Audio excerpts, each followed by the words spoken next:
I missed you at taproom takeoff, but I was not about to let you miss out on all the great information that we discussed at Hop and Sting. So hi guys, my name is Jennifer Neal. I am the owner and travel agent at Jet Setting Jenny Travel Company. Thank you so much for expressing an interest in our first ever taproom takeoff. It was a lot of fun. So we had such a good night at Hop and Sting. We grabbed some beer, got cozy upstairs, and spent the evening talking about one of my favorite topics in the world, cruising, specifically river cruises.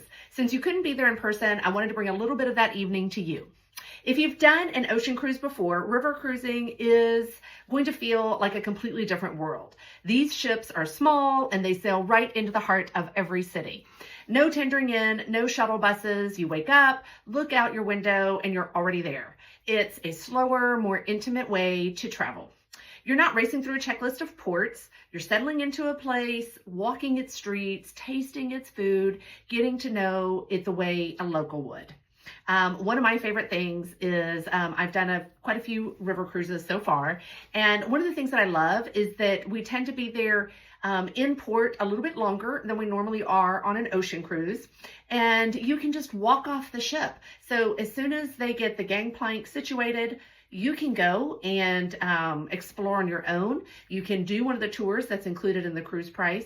Some of the cruise ships even carry bicycles on the ships, so you can just borrow a bike and go explore on your own.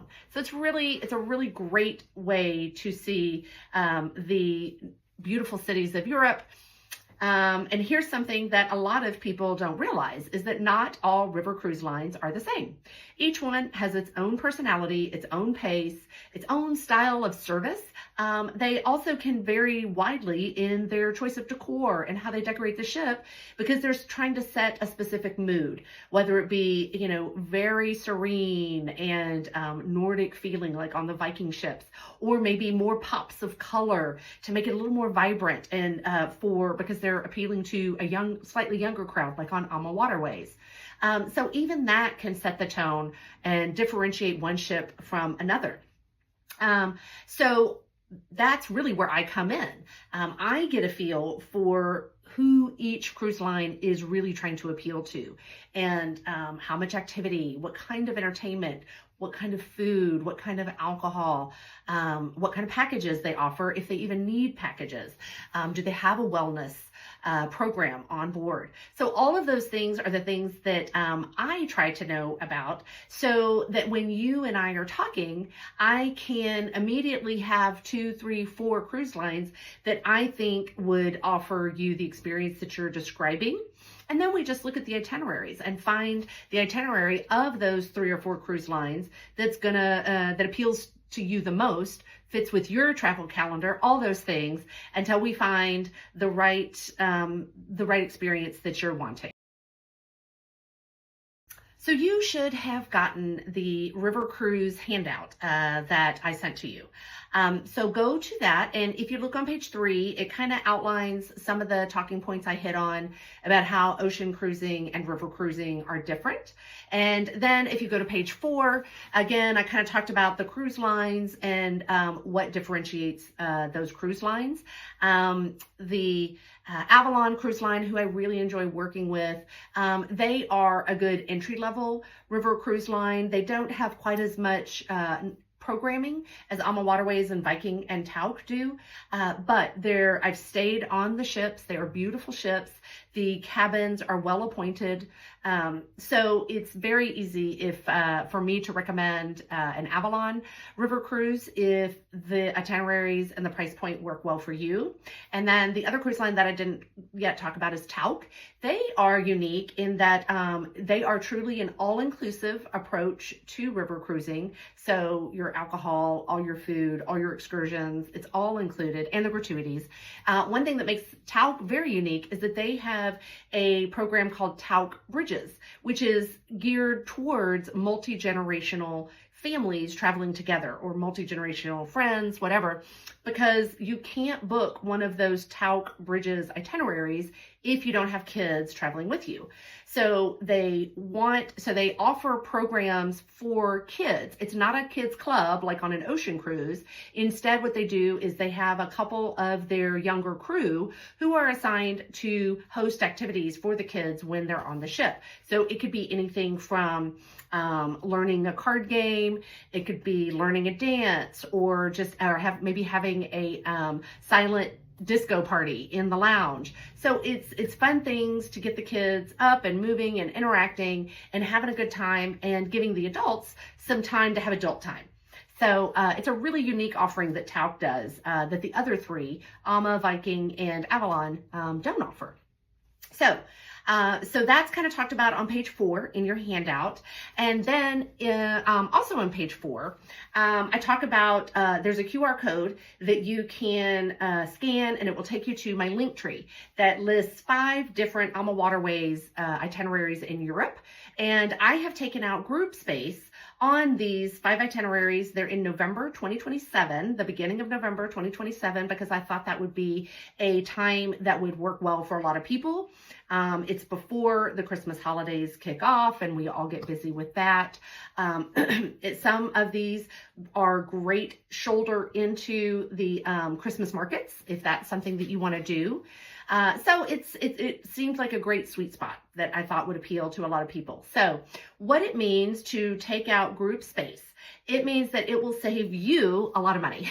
So I locked in the rates in March of 2026. So those of you that have done ocean cruises before, or even taken a flight, you know that as cabins and seats get booked, the price of the cruise goes up.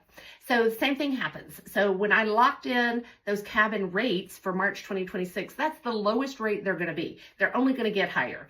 So if you lock in and book your cabin, put down your deposit, then you're getting your cabin at the lowest price you could have gotten it. The second thing that getting group space does is with Alma Waterways, when you reserve group space, you are saving $250 per person for each cabin. So Alma just immediately takes, for a double occupancy cabin, 2 people traveling, you're going to save $500. So I've locked you in at a low rate, and Alma is going to take $500 off of that lowest rate right off the top. So that's nice. Now, at the time, Alma was running 2 promos. So these 2 things, if you want to take advantage of these 2 options, you have to book and get your deposit paid by June 30th, 2026. So that's coming up fast. And here are the 2 options that you could take advantage of. You could either have a pre or a post cruise stay land package. So for example, if you wanted to do the Upper Danube, you could do 3 days in Prague. If you wanted to do one of the 3 itineraries in France, I think they all have the option of a Paris stay, either before or after the cruise. So if you don't want to do the land package and you book before June 30th, you could also reduce the price of your cruise by $1,500. So that's the option for the first promo. The second promo, if you book by June 30th, is you prepay for the crew gratuities, which ends up being about $170 per person to cover all of the crew gratuities. So all of that said, it ends up saving you over, I believe I added it up, it was over $2,500 savings if you book by June 30th.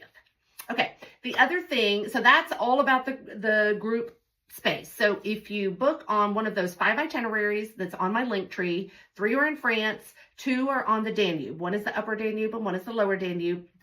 Then you will save a lot of money. You can still book any river cruise you'd like, and I can help you with that. And I have cruise credits that I can apply to any river cruise that you book with me, and I can save you 5% off the total price of your cruise. So we got that going for us. Okay, so back to the presentation that I gave at Hoppenstein. On page 5, we talked about the times of year and how river cruises are different from ocean cruises, and that, I mean, they're similar in that they have themed cruises. Just like, you know, if you sail at Christmas, then the ship is probably going to be decorated for Christmas. But river cruising does a lot more themed cruises. So if you look at your handout, you'll see there are the Christmas cruises, tulip themed cruises. If you're doing Amsterdam, you can do a beer themed cruise, and you can do a wine themed cruise. So all but one of those 5 itineraries, so 4 of the 5 itineraries that I have group space on, are all wine cruises. So what that means is you're going to have a second sommelier on the ship. Usually they are a winery owner, so they are actually winemakers, and they're experts in their field. So some of their wine will be on the ship. They will be hosting some wine tasting events and maybe wine pairings. It just kind of depends on the cruise. And they will be hosting events in the lounge for the guests. You don't pay extra.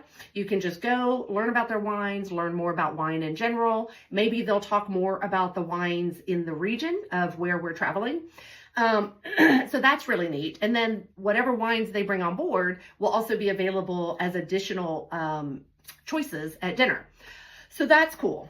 Also, when you do a wine themed cruise, you're going to have, in addition to all the regular stops that itinerary has at their ports, all the activities, all the excursions, they are also going to have additional excursions of going to a wine cellar, going to a vineyard for some wine tastings, some wine pairings, some kind of a wine centered event. So 4 of those 5 itineraries, it's the Gems of Southeast Europe that is not a wine cruise. So the other 4 are all going to have extra excursions and activities for you to do if you choose to go with us.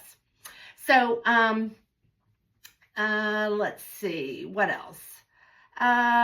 So we're sailing 5 different itineraries. There's Taste of Bordeaux, Flavors of Burgundy, Paris and Normandy. So you big history buffs, you can get that trip to Normandy, and it's a wine cruise as well. Magna on the Danube, and which is mostly Austria. It's a little bit of Germany.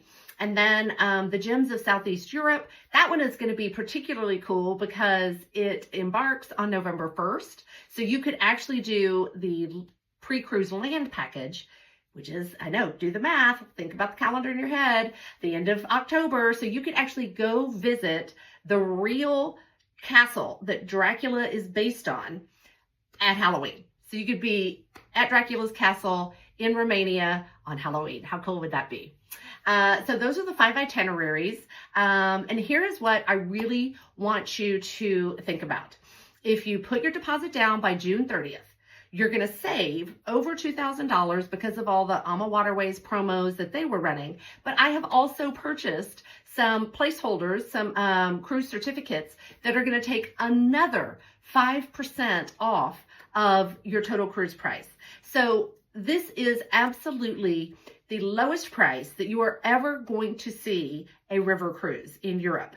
So please, please, please, if this is on your list, think long and hard about it, but not too long. I'd love to find 5 minutes to talk through which of these sailings might be right for you. The link is included in the description here on my YouTube channel, and it'll also be in the emails that you'll be getting. So please, please, please reach out to me. Let's hop on the phone. Let's go grab a coffee. Maybe even better, let's go get a glass of wine. I would love that. And you tell me what's going to work the best for you. And if it's not one of my 5 itineraries, that's okay. I would still love to help you find the right river cruise for the experience you are looking for. Thanks again. Thanks for watching all the way to the end, and I cannot wait to see you on the river.